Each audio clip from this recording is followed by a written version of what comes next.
Oh boy, I love this topic because it's unlike most topics politically at the moment. This is one that just purely puts me in a good mood, and that is Republicans coping. You guys probably know the Republicans took a pretty bad fall in the last little elections the other night.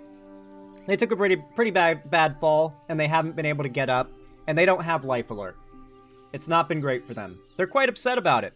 They have been mauling like crazy. Trump has been engaging in borderline threats directly at Mamdani for winning the mayorship, I guess it's mayorship, in New York City. He really does not like that Mamdani is now America's mayor. He's real mad about that, and I love how triggered he is. He's failing to hide how triggered he is, and I'm all here for it. That said, though, Republicans' response has gone from purely angry to now angry and aggressive. So much so to the point where, I kid you not, according to Al Jazeera, Republicans are pushing to strip Zoran Mamdani of his U.S. citizenship. This article is asking if that is even possible and what path Republicans would seek to do so. That's right. I'm not joking. The Republicans are coping so hard, they want to try and take his citizenship away. That is how desperate they are. To get him out of office, to own him, to defeat him. They are desperate.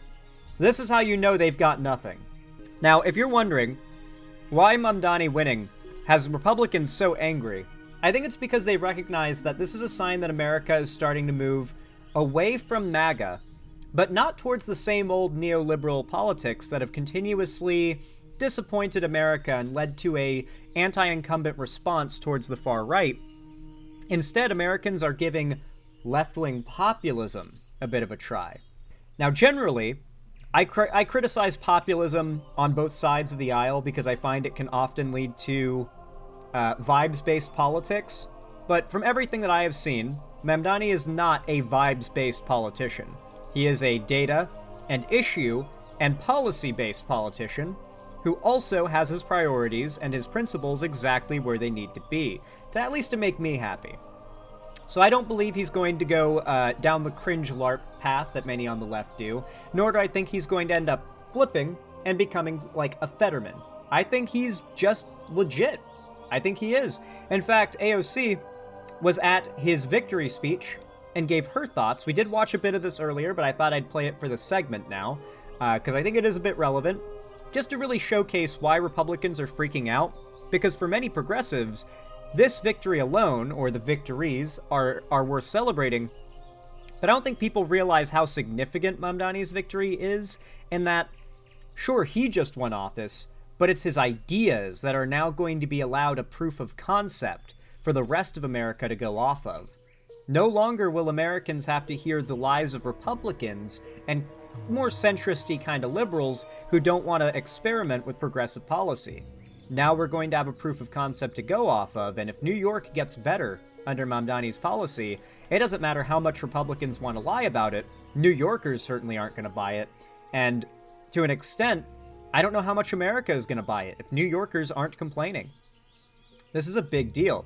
This is how we get potentially progressive populist candidates elected in many other places. But let's watch. Let's see AOC's reaction.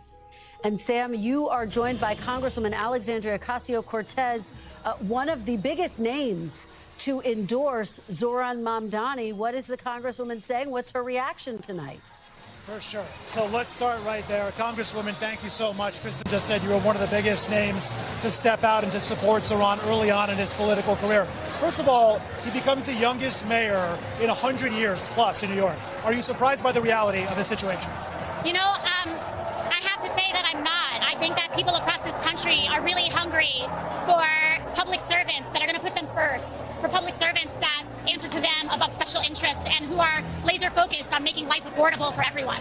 You spoke with a member of the National DSA, Kareem El-Rafai, who said it's not radical to expect people to have a roof over their head and to be able to pay for groceries. This doesn't sound like a transformational idea, and yet it is connected. The Republicans have done a really good job of virtue signaling about how much they want to help working class Americans. And that's what people wanted to hear. that got people on board. They liked that rhetoric. They liked those policies. Now the Democrats are kind of doing, for the most part, the opposite messaging of Republicans, and it's not winning people over that effectively. However, progressive Democrats are winning people over, and they're specifically winning over Trump voters. AOC is going to mention something around this having to do with Mamdani's votes, but she got reelected during the last election. And the majority of votes that got her reelected, or not the majority, but many of the votes that were for her were also for Trump. A lot of the people who reelected her selected Trump as their candidate for president, but selected her as their candidate for congresswoman. And it was a really weird thing for her. Like, why would people vote for me and Trump on the same ballot? Like, who would do that? And she put out an Instagram post asking her supporters who also voted Trump why they did that. And it's because in their view, Trump and AOC are more similar than a mainstream Democrat and Trump are. Like, they want populism. They want something that at least sounds more like they care about the real issues that Americans currently care about, which are really just the economy. Right now, Americans are hyper-fixated at this very moment on inflation, the economy, and whatever scapegoat they can use to blame the bad economy on. And right now, it's really the prerogative of the right to continuously try to blame the left for the bad economy and turn anger about the bad economy into anger at the left. With so many people, what do you think Mr. Mamdani's ability was to sort of relay that message, and why is it developed in a city like New York? Well, I think it speaks to how far everyday people have been pushed in this economy and in this environment.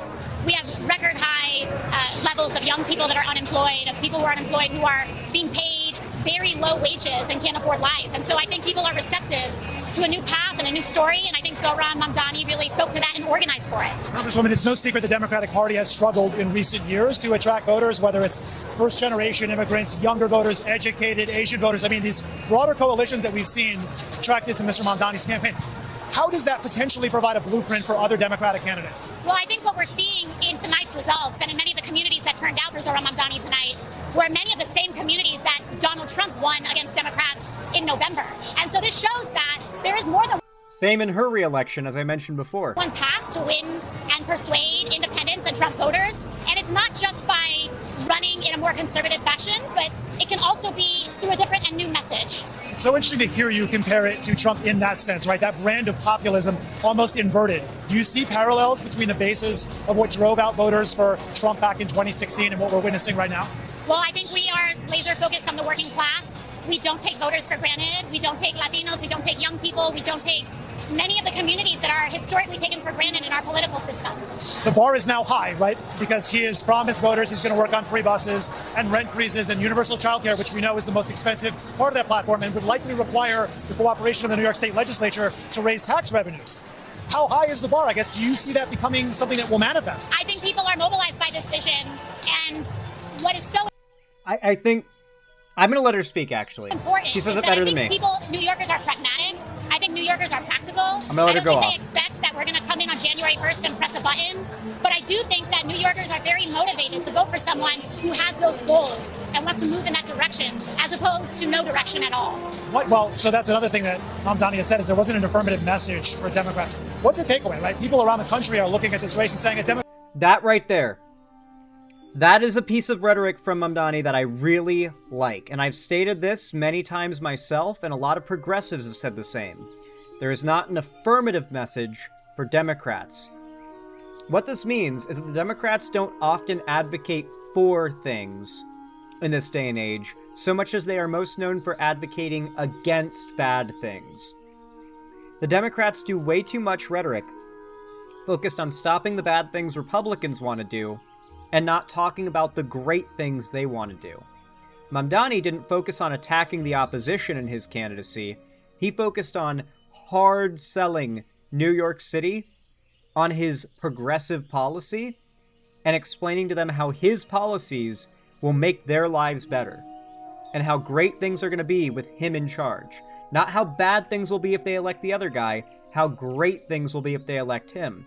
Hint, hint, that's exactly what Trump does. As much as Trump loves to shit-talk the other side, Trump loves talking about himself and how great he is way more than that. Most of what Trump says is talking about how great he is, how great at doing his job he is. Mamdani focused on talking about how great he was going to be, how great at doing his job he was going to be, and how much people were going to love him in that position. Just like Trump. He definitely didn't shy away from criticizing the other candidates, just like Trump, but he was willing to talk about an affirmative goal, what he wants to achieve, not what he wants to stop or what he wants to fight. And that was the winning strategy. Democratic Socialist, just one office. Sure, that could work in New York City. It's never going to work in other places around the country. To them, you say what? Well, you know, I have to say, so I'm a millennial. I'm 36 years old, and people my age, my first election was for AOC is 10 years older than me, almost exactly. Barack Obama when I was 18 years old. And we've been hearing Democrats be called socialists our entire voting lives. I think that as time goes on, this is not a threat that is really resonating with the majority and large pluralities of the electorate. And that this kind of name-calling doesn't really have the weight that results do have. Can I ask you, because that's an important point, what does it mean to be a Democratic Socialist? Because I realize there are so many nuances with the national organization and the local chapters and who they'll endorse and who they won't endorse and what issues are driving those decisions. What do you see as the definition of a Democratic Socialist? I mean, to me, it's this radical idea that working people have economic rights. And when you read the Constitution of this country, we have beautiful, incredible freedoms of speech, and we have so many liberties and due processes. But should we not also have the right to housing, the right to a livable wage, the right to attempt to provide health care and child care to the best that we are able and capable of providing in this country? I would have the right to stay in communities where you've lived for years. And keep in mind, it's not just the rhetoric, by the way. The reason AOC has been in politics for so long and has maintained such a high approval rating and is still so popular compared to any other politician on the planet among her constituents is because it's not just talk. It isn't. It's not just talk. It is action. She actually follows through. Many New Yorkers in her district have spoken to her or written to her, and she has replied in kind. Many of them have even spoken to each other or to them or to her over the phone, because you can call your representatives, and like people have spoken to AOC about the problems that affect them directly to her, and she has taken that to the House floor to be discussed. Like it's very, very much like that is how you actually get voters, but not just get them, but keep them. It can't all be talk. Because the expectation now is that President Trump has sort of forecast what he's going to do in New York City as it concerns potentially National Guard strips, more ICE raids. How do you see this playing out in the months ahead? Well, we know that President Trump operates through threats. He operates through criminality. He has been convicted on 34 different criminal counts of felony. The Supreme Court has essentially authorized through their rulings his ability to commit crimes in office. And so we know that he will step outside the bounds of what is acceptable to society. But I think that our choice is, are we going to respond with fear, or are we going to respond with unity and courage?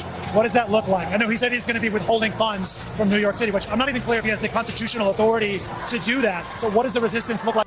And that is one of the big things that Trump has tried to use as a way of, like, punishing Americans in New York for voting for Mamdani, is he's going to withdraw federal funding for the city. So I guess the city would still, the people of the city and the city itself would still have to pay to the federal government, but would not get paid or reimbursed back what they're expected to be for paying into the federal government. Not exactly the kind of thing you want to announce you're going to do, because, like, I wouldn't put it past Mamdani and other Democrats to start, like, refusing to hand over, like, taxpayer money to the federal government, basically cutting off many income streams for the federal government. If they refuse to fund those cities, I wouldn't be surprised. Because without funding, these, like, big cities in America without federal funding can collapse in a matter of days. And we're talking millions of people in a highly condensed area. They're the country's biggest cities, right? Especially New York. He is threatening every New Yorker for this. It is not a good look. And surprisingly, as we're going to be getting to it in just a moment, it is not the most embarrassing path that Republicans have taken to try and attack Mamdani. They've gone even lower. I mean, of course, President Trump doesn't have the authority, but that's not something that he really cares about. But let's just say that New York City is not a place that gets pushed around, and that we have our own cards up our sleeve as well. What is your lasting message, I guess, as we look around and we see many hundreds of people here right now, but millions that are watching around the country? What are the takeaways from Zohran Mamdani's ascendance from someone no one had heard of as of about January to winning the primary and now the next mayor of New York? That as dark as this time is, as challenging as this moment can be, anything is still possible in America. We appreciate your enthusiasm and your optimism and your time. Thank you so much, Congresswoman. It was great to talk with you. AOC on fire once again. We love to see it. She really is she just is the best. And it makes sense. She's earned that position as the most popular politician, I think, on the planet. I don't think any politician in the world is as popular among the people who voted them in to power as AOC. I think she's literally number one. Let's see if Zohran Mamdani can actually dethrone her. I mean, as much as it would be, kind of sad in a way, it would also be awesome to see him keep so many of his promises that New York is just thrilled by him, and he just ends up being really, really popular. But Republicans are desperate to stop this. I think they know he's going to be popular, and I think they're terrified that this is going to be some serious lost ground to the left. And not just the left, the woke progressive left. The worst kind of left in the view of Republicans. And so, Republicans are pushing to strip Zohran Mamdani of his U.S. citizenship. But is it possible? GOP seeks to revoke NYC Mayor-elect Mamdani's citizenship. Experts say they must prove false claims in his application. After Zohran Mamdani handily won the New York City mayoral election, becoming the city's first Muslim and first South Asian mayor-elect, Republican detractors in Washington said they would try to stop him from taking office. Evil brag, okay. President Donald Trump, who threatened to withhold federal funds to New York City if Mamdani won, lent credence to misleading questions about Mamdani's citizenship and falsely accused the Ugandan-born 34-year-old of being a communist. I think it would have been really funny if Trump accused him of being born in Kenya. And one of his constituents was like, Mr. Trump, he was born in Uganda. And Trump was just like, it doesn't matter. We're gonna claim he was born in Kenya anyway. We did that to Obama. We're fucking racist. But yeah, it very much, I like how he couldn't say, oh, this person is born somewhere else to try and get people to hate him. So instead he just goes, well, he's a communist. It's like, okay. Aren't all Democrats communists, though? What's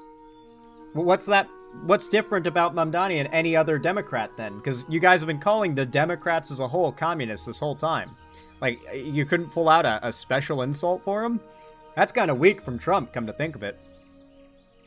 Some Republican lawmakers requested investigations into Mamdani's naturalization process and have called for stripping him of his United States citizenship and deporting him, accusing him without evidence of embracing communist and terrorist activities.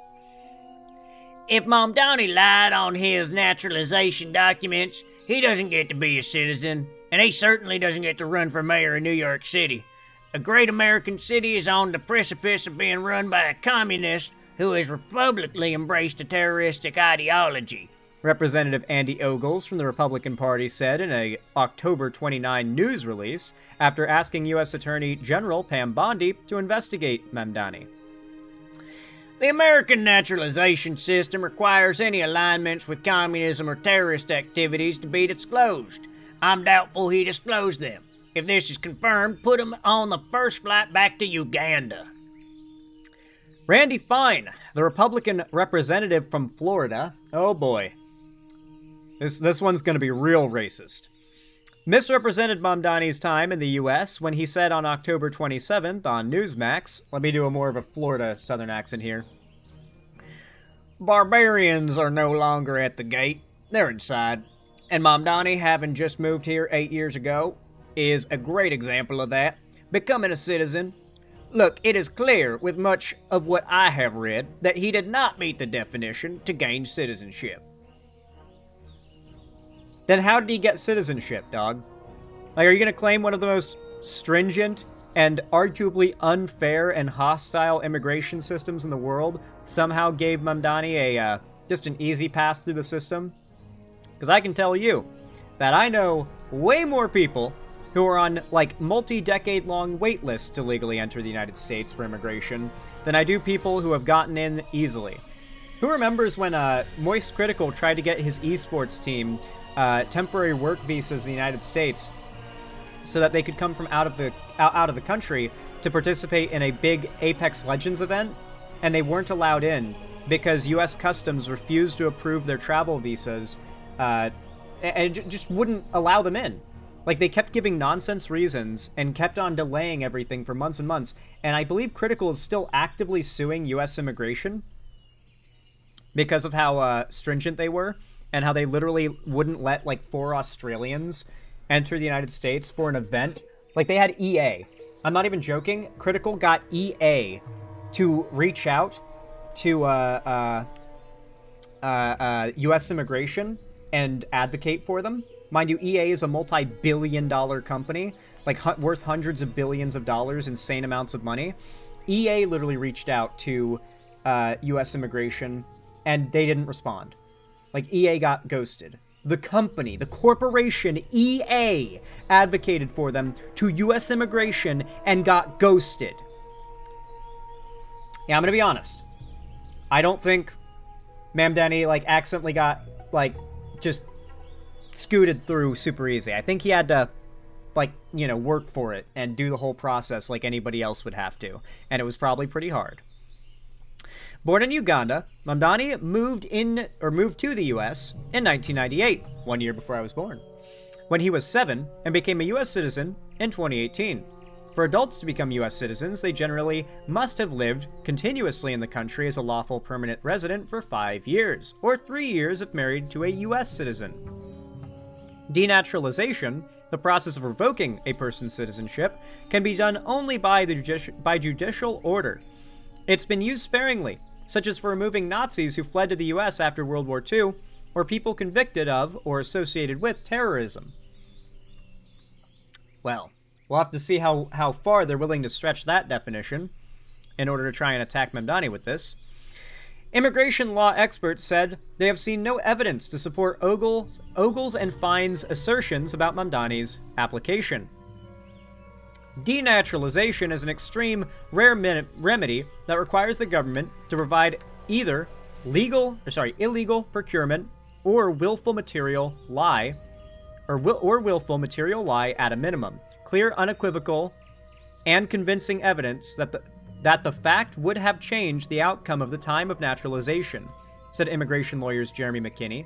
I have seen no credible proof that he was ineligible when he took the oath, or that any omission was material. Ogles and Fine did not respond to PolitiFact's request for comment by publication. The push to question Mamdani's citizenship started in the summer when he became the Democratic mayoral nominee. In a June letter to Bondi, Ogles asked the Justice Department to pursue denaturalization proceedings against Mamdani, quote, on the grounds that he may have procured U.S. citizenship through willful misrepresentation or concealment of material support for terrorism.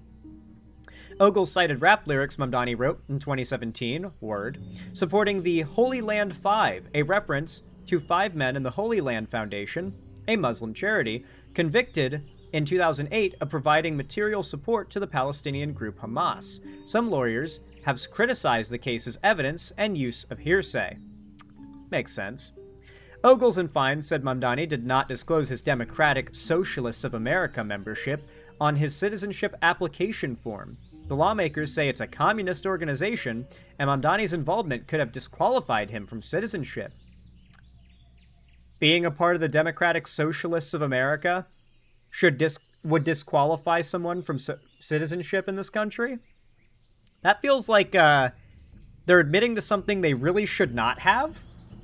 Like, are we supposed to know that being a part of that group would mean that U.S. immigration would see you as a communist and not let you into the country? I don't think we were supposed to know that.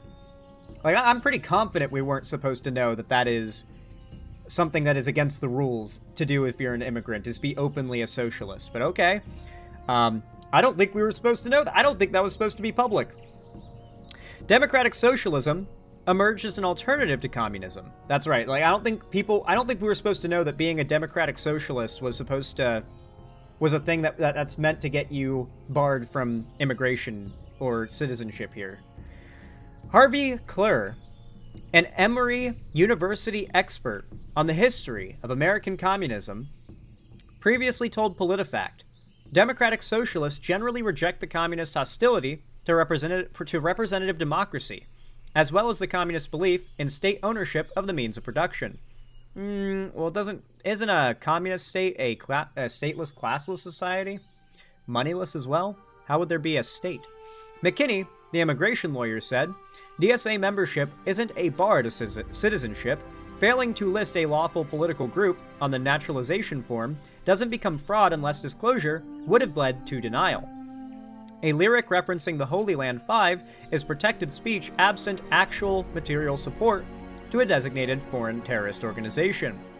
The fact that that is the worst thing they had on him is crazy. Like, that's nothing. Also, I guess apparently you won't get denied citizenship for that, so unless they're willing to confirm that being a democratic socialist bars you from citizenship in America, then he should be fine. They shouldn't have any real grounds to go off of for this. PolitiFact reached out to Mamdani for comment, but did not hear back. The anti-Muslim rhetoric during the campaign drew criticism from the Council on American Islamic Relations, or CAIR, and even members of the Democratic Party. CAIR, the Muslim advocacy group, called the demand-seeking denaturalization proceedings against Mamdani as racist and Islamophobic. They are. Mamdani, in an interview with MSNBC in October, also spoke about the anti-Muslim rhetoric during the campaign. I think Islamophobia is something that is endemic to politics across this country, he told MSNBC. And we have seen it normalized. We've seen it accepted. And it has come to a point where to speak up about it is seen as if you are making it into an issue, whereas in fact you are naming that which already exists. And so much of this is driven from an unwillingness to recognize that Muslims belong here in this city. The New York Young Republicans Club is taking a different tactic, citing the 14th Amendment, the New York Post reported. The amendment bars from office anyone who engaged in insurrection or rebellion, or who has given aid or comfort to the enemies of the country. The state GOP group said Mamdani provided aid and comfort to U.S. enemies by supporting quote-unquote pro-Hamas groups, and said he supports gangs through his calls to resist immigration and customs enforcement agents. This would be a long-shot push for Congress to declare Mamdani illegible for office, requiring 2/3 vote in both House and Senate. If passed, it still could be challenged up to the Supreme Court. Well, the Supreme Court would absolutely go with what Trump wants, though, let's be real. Immigration experts told PolitiFact that calls to resist ICE agents do not trigger the 14th Amendment, as the relevant clause targets insurrection and aid to wartime enemies, not domestic policy criticism. Yeah, immigrants are not, in fact, an invading enemy that the United States is allowed to wage war upon, believe it or not. The Justice Department can strip U.S. citizenship by filing criminal charges for naturalization fraud or civil lawsuit.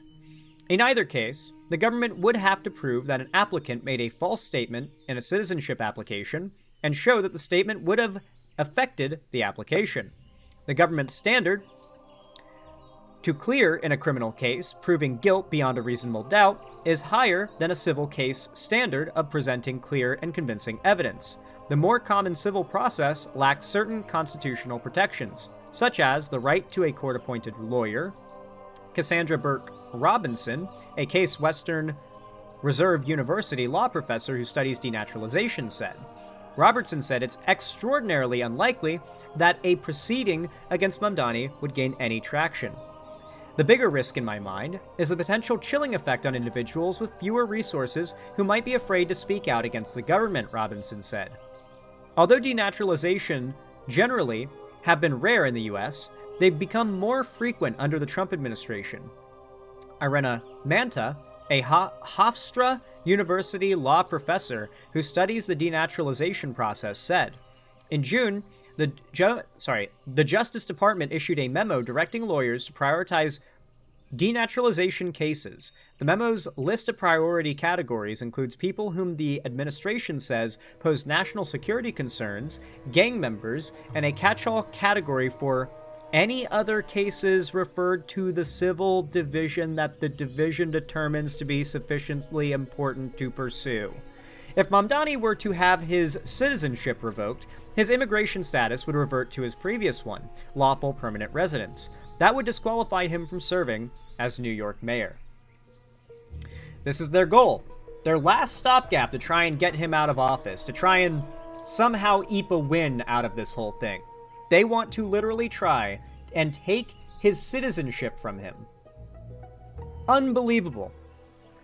This goes to show you how badly they know they've lost. And not only that, the victory of Mamdani was a loss for them, but that if Mamdani actually stays in office and he actually gets policy enacted and makes people's lives better, they know that is the absolute worst case scenario for them. And I think they are terrified right now.